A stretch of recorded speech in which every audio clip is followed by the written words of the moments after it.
کنڈی صاحب یہ بتائیے گا، جہانگیر ترین کا بڑا اہم رول رہا پچھلی حکومت کو بنانے میں. اب آپ بتائیں کہ اگر جنوبی پنجاب سے زیادہ اور جمع کر لیتے ہیں لوگ اور الیکٹیبلز آ جاتے ہیں، ہم یہاں پر دوسرے ان لوگوں کی بات نہیں کر رہے جو کراچی سے شامل ہوئے، جن کو کہا جا رہا ہے کہ صرف چہرے تھے، الیکٹیبلز نہیں ہیں، تو سر پھر تو آپ کا زیادہ نقصان ہوتا نظر آ رہا ہے ساؤتھ پنجاب میں.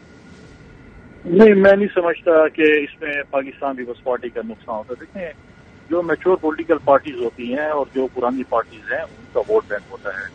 جہانگیر ترین صاحب ایک شخصیت ڈیفینیٹلی ہیں اور وہ ایک مشہور شخصیت بھی ہو سکتی ہیں، لیکن جہانگیر ترین صاحب کا ووٹ بینک جو ہے وہ خیبر پختونخوا، پنجاب، سندھ، بلوچستان، ان صوبوں میں ان کا ووٹ بینک کم از کم نہیں. ان کی ایسی پارٹی نہیں جس کا ان کا ووٹ بینک ہو. ہاں، اگر لوگ دیکھیں، یہ وہ لوگ ہیں میجورٹی جو میں سمجھتا ہوں کہ مختلف سیاسی جماعتوں کو ایکسیپٹیبل نہیں تھے. شاید پاکستان پیپلز پارٹی کو تو بالکل ہی نہیں تھے، کیونکہ ایسے لوگ ہیں تو انہوں نے بھی اگر پالیٹکس کرنی ہے. اب دیکھیں، کچھ لوگ ایسے جنہوں نے کہا تھا ہم جو ہے پالیٹکس کو تو اب ایکسیپٹیبل ہوں گے بطور استحکام پاکستان پارٹی کے نمائندے کے طور پہ یہ لوگ؟ نہیں، ہم نے تو استحکام جو پارٹی ہے اس پہ جو ہے وہ تو میں تو کل ایک پریس کانفرنس کرا تو میں نے کہا یہ وہ لوگ ہیں جو کہہ رہے تھے کہ قاسم کی ابا ہماری ریڈ لائن ہے. اب ریڈ لائن سے ایئر لائن تک کا سفر انہوں نے کیا، تو اس کی تو بٹی صاحب کو ایک کتاب لکھنی چاہیے. میرے بھائی بیٹھے آپ کے ساتھ، وہ جو ہے لکھ رہے ہیں جو ریڈ لائن والے جو ہیں وہ ایئر لائن میں چلے گئے، اور کل ان کو اگر بوئنگ مل گیا یا ایئر بس مل گئی تو پتہ نہیں پھر وہ یہ جہاز چھوڑ دیں گے، ایئر بس میں بیٹھ جائیں گے. تو یہ چیزیں دیکھیں، یہ لوگ جو ہیں پیپلز پارٹی کو میجورٹی لوگ جو ہیں ایکسیپٹیبل نہیں تھے. انہوں نے بھی پالیٹکس کرنی تھی، انہوں نے بھی جو ہے کسی چھتری نیچے جانا تھا اور انہوں نے جہانگیر ترین صاحب کو چنا. مستقبل میں کوئی اتحاد ہو سکتا ہے؟ نون لیگ نے تو کہہ دیا جی ہم سیٹ ایڈجسٹمنٹ کر سکتے ہیں، آپ لوگ کریں گے ان کے ساتھ کسی قسم کی سیٹ؟ پالیٹکس میں دیکھیں کوئی حرف آخر نہیں ہے. پالیٹکس میں پولیٹیکل لوگوں کے ساتھ بات چیت ہوتی رہتی ہے، اس میں یہ نہیں ہے کہ نہیں ہوتی رہتی. اب میں اگر آپ کو آج بولوں کہ نہیں ہو سکتا تھوڑا پھر آپ بولا کیوں کیا، لیکن ابھی تک کوئی ایسی بات نہیں ہے. میں سمجھتا ہوں کہ پارٹی لیڈرشپ نے فیصلہ کرنا ہے اور ایڈجسٹمنٹ کرتے ہیں نہیں کرتے ہیں کیا کرتے ہیں، لیکن یہ فیوچر ڈیسائیڈ کرے گا جب الیکشنز آئیں گے کہ اس میں کیا کچھ ہو سکتا ہے کیا کچھ نہیں ہو سکتا. لیکن اب دیکھیں، اس میں میجورٹی ایسے لوگ ہیں کہ میجورٹی کہوں گا یا کچھ پرسنٹیج ایسے جو پارٹیز کے بغیر میں نہیں سمجھتا کہ وہ کچھ ووٹ بھی لے سکیں. کچھ بالکل ہوں گے جو جن کا اپنے علاقے میں ووٹ بینک ہوگا ان کو پارٹی سپورٹ کرے. آپ تو مایوس ہیں، آپ کو تو کوئی امید ہی نہیں ہے ان سے. آپ مجھے بتائیں جی، آپ عمران اسماعیل یا باقی جو ہیں وہ بھی ٹیم کے بغیر اپنے کون سے جی سکتے ہیں؟ یا مجھے بتائیں نا کہ علی زیدی صاحب وغیرہ یا باقی شخصیات جو وہاں پر موجود ہیں مجھے بتا دیں نا. چلو بھٹی صاحب کو زیادہ مجھ سے تجربہ ہے الیکشن کا سب چیزوں کا، تو یہ بتا دینا کہ یہ ان علاقوں سے جو کراچی کے علاقوں میں یہ جہاں سے کامیاب ہو کر ہیں یہ دوبارہ اس پلیٹ فارم سے کامیاب ہو سکتے ہیں.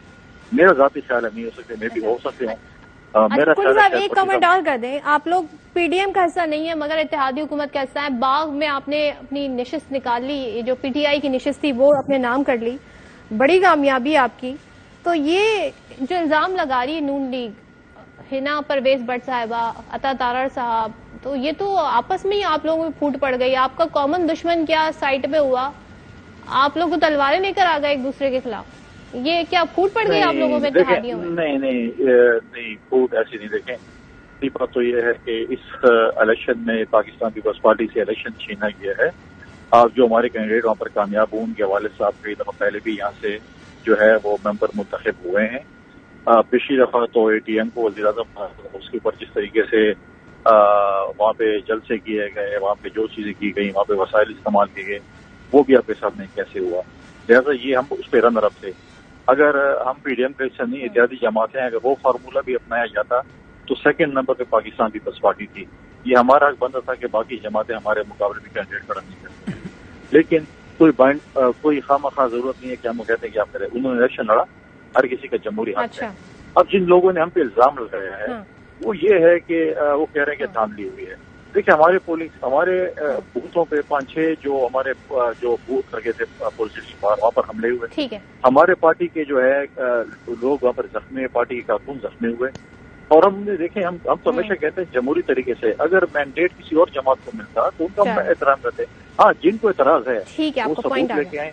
اگر ان کے پاس پراپر ثبوت ہوں گے ہم بھی ان کو مطمئن کرنے کے لیے الیکشن لڑنے کو تیار ہیں. پہلے آپ کامنٹ کر دیں، پھر عامر ضیاء صاحب کامنٹ کر دیں.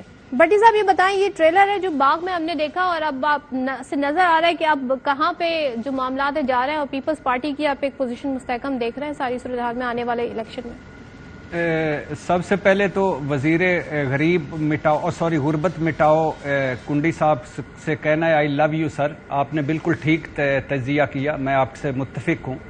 دوسری بات یہ ہے کہ کنڈی صاحب کا اس وقت سر کڑائی میں اور 5 انگلیاں گھی میں ہیں، اور زرداری صاحب کا کہہ رہے ہیں کہ صبر کا میٹھا پھل ملنے والا ہے اور الیکشن یہ نہیں کروا سکتے، جب میں چاہوں گا الیکشن ہوں گے تو بس۔ اب پھر آئین زرداری صاحب، جمہوریت زرداری صاحب، الیکشن زرداری صاحب، گواہ زرداری صاحب، مدعی زرداری صاحب، جج زرداری صاحب، عدالت زرداری صاحب، سب کچھ زرداری صاحب۔ تو کنڈی صاحب یاد رکھیے گا ہمیں بھی، جب بس چلے گی اور وزارت عظمیٰ پہنچے گی، اس بس کی آخری سیٹ میری اور عامر ریاض صاحب کی، صدف کو نہیں بٹھانا۔ بھائی میں یہی ٹھیک ہوں۔ عامر ریاض صاحب لاسٹ کامنٹ کوئکلی کر دیں سر، 30 سیکنڈ ہمارے پاس۔ 30 سیکنڈ میں یہی کہوں گا، پیپلز پارٹی گین کرتی ہوئی نظر آ رہی ہے، کیونکہ ظاہر ہے کہ اس وقت جو سارا ملبہ گرا ہے اس پور کو، اس کو کہتے ہیں نا حکومت چلانے کا، وہ سارا نون لیگ پہ گرا ہے۔ ان کی بڑی اچھی حکمت عملی ہے، اچھی کہہ لیں یا یہ کیسے کامیاب کہہ لیں کہ جی سندھ میں بھی جاگیردار ان کے ساتھ ہیں، الیکٹیبلز یہ ساؤتھ پنجاب میں بھی کر رہے ہیں اور دیگر جگہوں بلوچستان میں بھی ہے، تو مجھے لگتا ہے کہ پیپلز پارٹی پرانے سیاسی کھلاڑی ہیں جی، حکمت عملی ٹھیک ہے۔